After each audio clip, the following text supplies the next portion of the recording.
je suis Madame Béatrice Ango. J'ai créé LPVP à Service depuis 2015.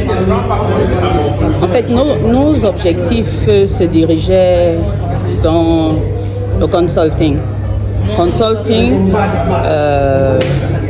Au préalable au sein de la coopération Cameroun-Russie. Parce que la remarque que nous avons faite, c'est que la Russie s'exprimait un peu, très peu à cette époque. Donc nous avons débuté par les cours de langue russe et puis nous avons cheminé par des partenariats avec des établissements en Russie et aussi des entrepreneurs comme nous qui s'intéressaient à l'Afrique et plus particulièrement au Cameroun. Donc depuis lors, j'ai plus de 50 enfants qui sont en ce moment en Russie en tant qu'étudiants parce que je travaille plus, j'encadre plus des étudiants et entre autres maintenant, la collaboration c'est avec des entrepreneurs. Donc LPVP à Service, c'est comme mon nom peut l'indiquer, la pensée Béatrice Philomène Ango. Ce sont juste, je peux dire, les initiales de mon nom. Donc c'est très simple quoi. En fait, je suis allée en Russie étudier en 97. Et je suis revenue au Cameroun. J'ai beaucoup plus travaillé au sein de la coopération camerouno-allemande. Mais après, je me suis dit, mais pourquoi je travaille seulement avec l'Allemagne? Parce que le collège, je l'ai fait en Allemagne. Donc, j'avais toutes les bases en langue allemande et tout. Donc, je travaillais plus avec les Allemands. Mais après, je me suis dit, il faut qu'on essaye de voir comment est-ce qu'on peut travailler aussi avec la langue russe. C'est comme ça que je me présente à l'ambassade. Je propose mon projet et ils le trouvent hyper intéressant. Et je me lance en 2015. Donc, c'était un déclic en voyant comment je travaillais avec les Allemands. Donc, aujourd'hui, je travaille en étroite collaboration avec l'ambassade du Cameroun en Russie, l'ambassade de Russie au Cameroun, et aussi avec les relations extérieures, parce que toutes nos activités sont suivies et coordonnées. Tout d'abord, nous sommes basés à Yaoundé. Donc à la base, nous étions toujours à Yaoundé, mais étant donné que l'année précédente, j'ai été conviée à un très long séjour au niveau de la Russie, ce qui m'a donné l'occasion de signer plutôt des partenariats avec des établissements et des centres de formation. Donc, ce qui permet à ce que seulement sur Yaoundé, nous sommes à Kondengui, à Rustel, nous sommes à Santa Barbara, justement à l'école Santa Barbara, et nous sommes aussi à Ngwaikele. Donc voilà nos 3 orientations au niveau de Yaoundé. Et maintenant au niveau de Douala, nous sommes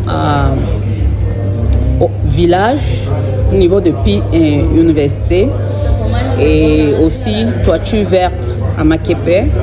Et puis nous sommes encore en train de nous agrandir puisque nous lançons aussi notre dévolu au niveau de Bafoussam et du nord, puis de l'est aussi. En fait, ce que je vais dire, c'est que lorsqu'on m'a parlé du projet Ramek, j'ai plongé sans hésiter. J'ai plongé sans hésiter parce que je pense qu'un entrepreneur, c'est quelqu'un qui sait prendre des risques. C'est quelqu'un qui peut savoir comment les amortir. Et pour moi, le Ramek, un réseau d'entrepreneurs comme celui-là, ne peut pas être négligé. Et c'est pour cela que d'avance, moi, je souhaiterais même faire partie des membres dirigeants. Pourquoi? Parce que je sais qu'entre parenthèses, nous sommes une infime partie de russophones qui nous intéressons vraiment totalement aux activités au Cameroun en général. Bon, quand je dis aux activités au Cameroun, il y a certains russophones qui préfèrent même taire leur côté russophone et certains qui sont en Russie et n'ont même plus aucune intention de revenir au Cameroun.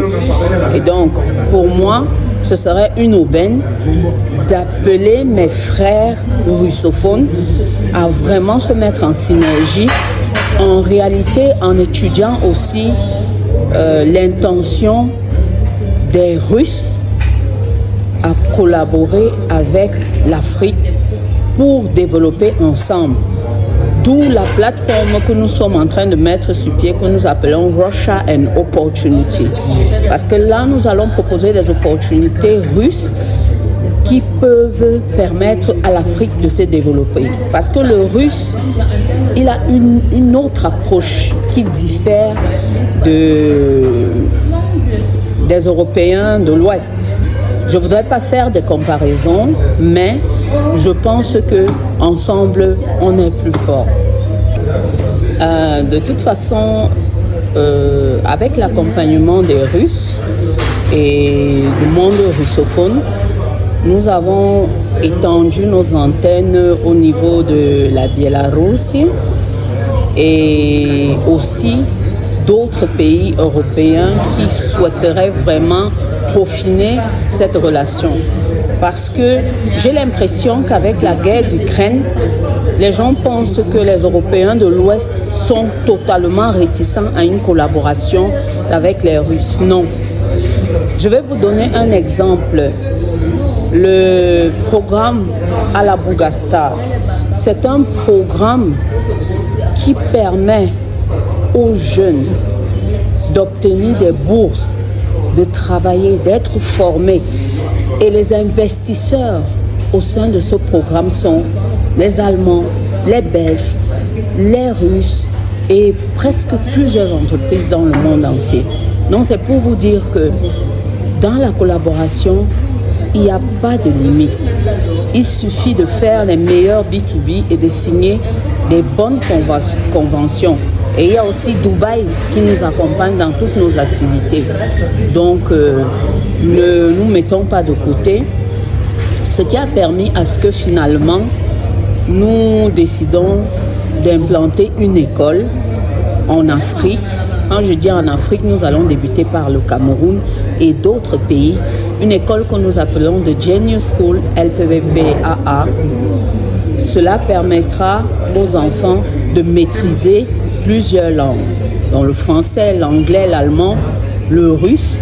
Et puis, en accord avec d'autres partenariats, nous aurons le chinois, l'italien et puis le roumain. Donc, cela permettra à ces enfants de pouvoir choisir leur destination future. Et aussi, nous allons former des génies informaticiens. Parce que nous ne souhaitons pas embrasser la IA comme nous avons embrassé l'Android. Comme vous constatez, beaucoup de gens ont Android, mais l'utilisent à tort et à travers. Donc nous allons orienter les jeunes au niveau de la IA pour que nous ne tombons pas dans les pièges qui nous attendent demain. Et nous avons sollicité des formateurs un peu partout dans le monde et la collaboration va bien se dérouler et nous espérons que tout ira pour le mieux. Et comme je dis toujours, lorsque quelqu'un se lève le matin, c'est toujours pour entrer avec un plus. Je vous remercie.